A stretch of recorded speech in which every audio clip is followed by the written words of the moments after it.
Attention army. তোমরা হয়তো ইতিমধ্যে জেনে গেছো যে ফিকো জিগুকার পরিচিত একজন ব্যক্তি একটি লাইভ স্ট্রিমে বলেছেন যে সে নাকি মেক্সিকোতে বিটিএসের কনসার্টে অ্যাসিড নিয়ে যাবে এবং তা তেহংয়ের দিকে ছুঁড়ে মারবে। এই ব্যক্তির এমন মন্তব্য এই প্রথমবারের মতো নয়, বরং তিনি দীর্ঘদিন ধরে তেহংকে টার্গেট করে আসছে। এই বিষয়টি অত্যন্ত আতঙ্কজনক এবং মারাত্মকভাবে বিপজ্জনক।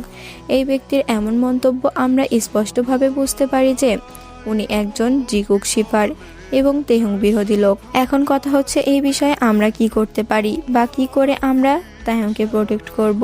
আমরা অনেক কিছুই করতে পারি। এবার আমি বলবো এই বিষয়টি নিয়ে আমরা কি করব।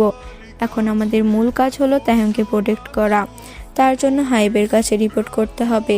তাই তোমরা সবাই হাইবের কাছে এই বিষয় নিয়ে রিপোর্ট করো। যারা রিপোর্ট করতে পারো না তারা কমেন্ট করো, তাহলে আমি রিপোর্টের টিউটোরিয়াল দিব এবং এই ভিডিওটা